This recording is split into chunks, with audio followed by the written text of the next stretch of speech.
እየተሰማኝ ነው። እንደዛ ነው እንዴ? በቃ ትንሽና ጨፍሪበት ከዛ ይለቅሻል። ተረጅኝ ርብቃ፣ እየፈራሁ ነው። ጀመረሽ በቃ እንደውም ሂጂ ወደ ቤትሽ። ኧረ ርብቃ በቃሽ፣ ዝም አልኩ። እረች እኔን አታምኚኝማ እንዴ? ቆይ ምን ሆነሽ ነው? በደንብ እኮ ነው የምጠነቀቀው። እሱንም አውቃለሁ ርብቃ፣ ግን አለ ዝም ብሎ ውስጥ አይ ጥሩ ታሪክ ይለኛል። መቲ በእናትሽ ንገሪ። እሺ ያደግኩት ከ3 ወንድሞቼና ከአንድ እህቴ ጋር ነበር። ቆንጆ የልጅነት ህይወት ነበር። 7 ዓመት እናትና አባቴ ናቸው ያልኳቸው ዘመዶቼ እንደሆኑና በ3 ዓመቴ ሊያሳድጉኝ ከገጠር እንዳመጡኝ ተነገረኝ። ከዛ እነዛ ቤተሰቦች ያልኳቸው ሰዎች በጉዲፈቻ ሊሰጡኝ ተስማሙ። ከዛ ጎረቤታችን ያሉ እናት ይህንን ሲሰሙ የልጃቸው ቤት ወስደው ደበቁ። እናም እነሱ ቤት መኖር ጀመርኩ። ከዛ ራሴን ችዬ ቤት ተከራይቼ ወጣሁ። ቆይ ግን እሺ፣ ቆይ እናትሽስ? እኔ እንጃ ማለቴ ለማግኘት አልሞከርሽ? የሆነ ሰዓት የተወለድኩበት ቦታ ሄጄ ሳፈላልጋት አረብ ሀገር እንደሄደችና ደህና ብትሆን እንደምትመለስ ተነገረኝ። እሺ አባትሽስ? እሱም ቤት እንዳለ ያውቁ። እሺ ቆይ ስለ ንቅሳቱ ምንም የምታውቂው ነገር የለም? እናቴ ታቱ ትሰራ ነበረ እና እኔን እርጉዝ በነበረች ሰዓት ራኪብ የምትባል በጣም የምትወዳት አጋዥ ነበረቻት። እኔ የተወለድኩ ቀን ለማዬ አጃ አዘጋጅታ ስትሄድ በመኪና አደጋ አረፈች። ከዛ 1 ዓመቴ ላይ ማሚ ራኪብ ብላ ነቀሰች።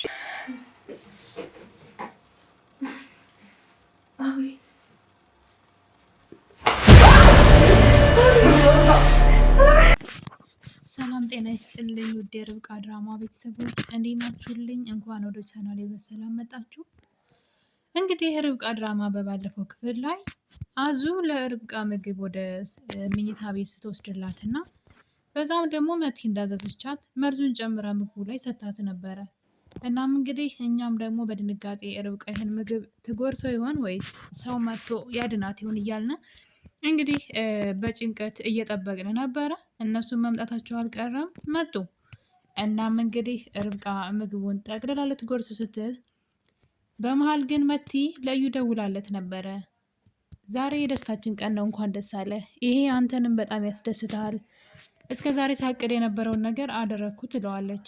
እዩም እንግዲህ ምንድን ነው ብሎ ሲጠይቃት ርብቃን ልጅ ዛሬ ገለዋለሁ ብላ በአዙ በኩል ይህን ነገር እያደረገች እንደሆነ አሁን ላይ ስትነግረው እዩ በድንጋጤ ነበረ እየሮጠ ወደ ርብቃ ክፍል በመሄድ ርብቃ የምትመገበው ምግብ በመንጠቅ እንዳትበላው ሲከለክላት አይተን ነበረ። ርብቃም ግራ በመጋባት ለምንድን ነው እንደዚህ የምታደርገው ብላ ግራ ገብቷት ብጠይቀውም እሱ ግን ምግቡ እንደተመረዘ ማለት ይሄ ምንድን ነው ስትሰራ በንጽህና አልሰራችውም፣ እሱ ደግሞ ለልጅሽ ጥሩ አይደለም ብሎ እንግዲህ ጥሩ መልካም ሰው መስሎ የምትበላውን ምግብ ሲነጥቃት ልጇን ሲያተርፍላት አይተን ነበረ።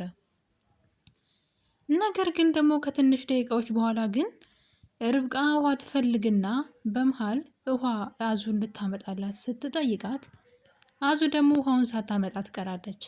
አቤል ሳይሆን እዩ ማለት ነው።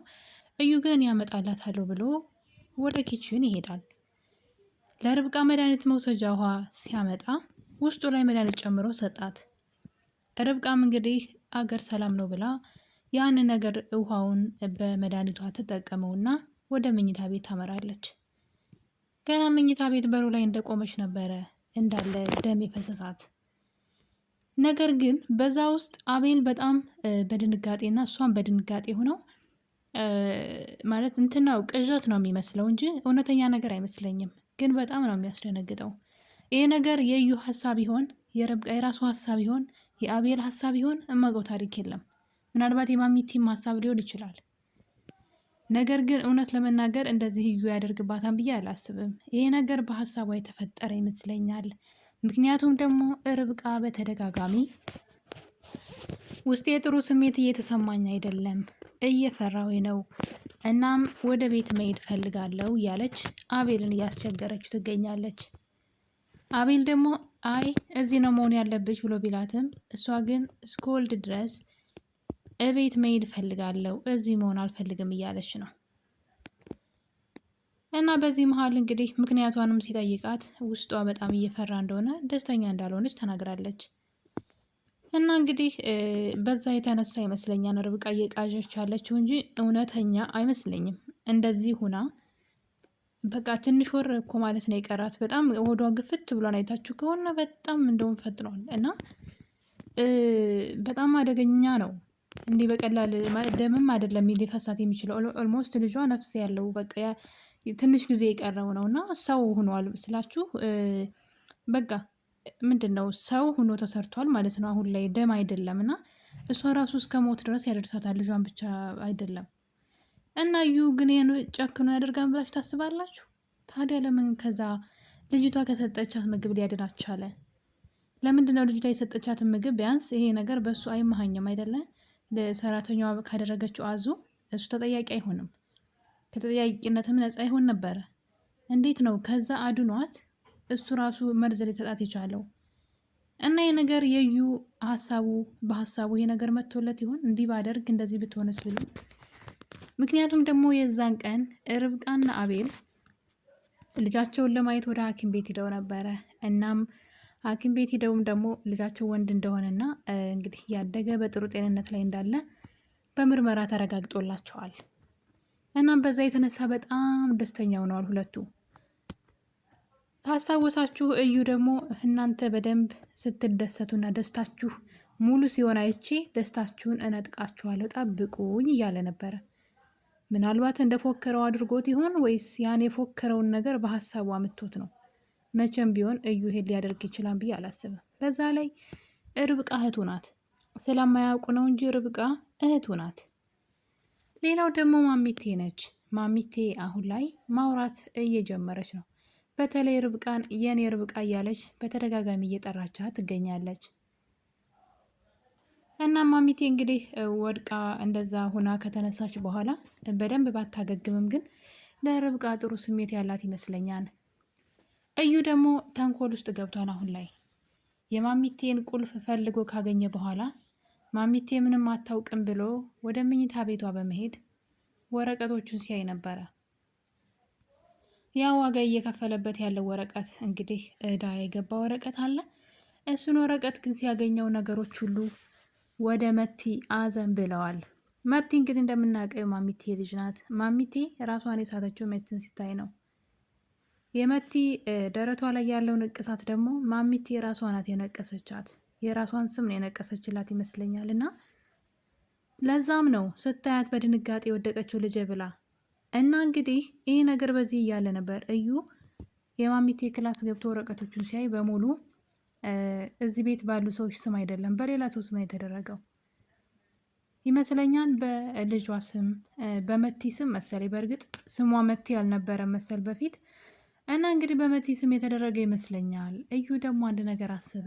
ይሄ ነገር መቲ ማናት ብሎ ታቱንና ንቅሳቱን ካየ በኋላ የሆነ ነገር ስለተጠራጠረ ቀጥታ መቲ ጋር በመሄድ መቲን ጥያቄ ሲጠይቃት ነበረ።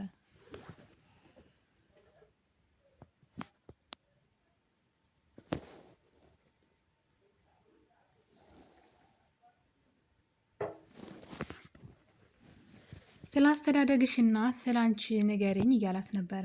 መቲም ደግሞ ለምን ስለ እኔ ማወቅ ፈለግ ስትለው ያው ሚስቴ አይደለሽ ከዚህ በኋላ ስለ አንቺ ሁሉንም ነገር ማወቅ ፈልጋለሁ ሲላት እሷ ደግሞ የምር ስለመሰላት ሁሉንም ነገር ስትነግረው ነበረ። እና እንግዲህ እናቷ የክፍለ ሀገር ልጅ እንደሆነችና እናቷ 3 ዓመት እያለች መቲ ማለት ነው ለአንድ ሰዎች ለሆኑ ቤተሰቦች እንዲያሳድጉላት ሰጥታ ወደ አረብ ሀገር እንደሄደች እና ከሁለት ወንድሞችና ከአንዲት እህት ጋር እንዳደገች ማለት ከርብቃ ጋርና ከእዩና ከርብቃ ወንድም ጋር ማለት ነው ከብሩክ ጋር ማለት ነው። እንግዲህ እሷ ስለረሳችሁ ነው አሁን ላይ ልጁና ነው የምታስታውሳቸው። በልጅነቷ ደግሞ ከቤት ወጥታለች። ከቤት ወጥታም ሌላ ቦታ ነው ያደገችው። ስለዚህ እዩንም ርብቃንም ረሳቸዋለች ማለት ነው፣ አታስታውሳቸውም። እና የርብቃ ቤተሰቦች ደግሞ እሷን እየፈለጉ ነው ያሉት። ጠፍታባቸው እህቴ ጠፍታ እያለች ነበር ርብቃ ከሰማችሁ ማለት ነው። ያው የአንድ እናትና አባት ልጆች ባይሆኑም እህቷ ናት እና እህቴ ጠፍታ እየፈለጉ እንደሆነ ቤተሰቦቿ ተናግራለች ርብቃ። ማንን ነው የሚፈልጉት? መቲን ነው። መቲ ግን አድጋ አሁን ላይ ራሷን ችላ ተከራይታ እየኖረች ያለች ልጅ ናት ማለት ነው። እና ይህን ነገር እዩ ደግሞ ለራሱ ጥቅም ነው ሲያጣራ የነበረው የመቲን ማንነት ለማወቅ ነው በደንብ እንጂ መቲ የማሚቴ ልጅ እንደሆነች ነቅቶበታል ወይም ደግሞ አውቋል ማለት ነው። እናም እዩ የና አጋጣሚ ተጠቅሞ እንግዲህ መቲን እንደ ሚስቴ ነሽ ምናምን እያለ በፍቅሩ እያታለለ ያላትን ንብረት ሁሉ በእሷ ስም ያለውን ወረቀት ማለት ነው ወደ ስሙ ሊያዞር እየተጣጣረ ይገኛል።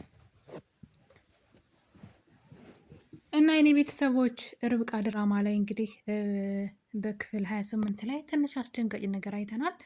ምናልባትም ይሄ ነገር ዝም ብሎ ቅዠት ወይም ደግሞ ህልም ሊሆን ይችላል ብዬ ነው የማስበው። በፍጹም እዩ ይሄንን ርብቃ ላይ ሊያደርግ አይችልም። በቃ አብዷን ማለት ነው። ወንድ ማለት ይሄ ከሰውነት የወጣ አርዮስነት ነው። ሰው ገንዘብ ሊወድ ይችላል፣ ግን በዚህ መጠን ሰውን ግን የሰውን በጣም ነፍስ ማጥፋት በላይ ግን ከባድ ነገር የለምና እንግዲህ በቅዠቱ ያሰበው ነገር እያሰበ ይመስለኛል እንጂ የምር ያደረገው አይመስለኝም። እና የኔ ተወዳጆች ርብቃ ክፍል 28 ይህን ይመስል ነበረ። ሀሳብ አስተያየታችሁን ኮሜንት ላይ ያስቀምጡልኝ። ስለነበረን ቆይታ ሁላችሁንም አመሰግናለሁ። ቸር ቆዩልኝ።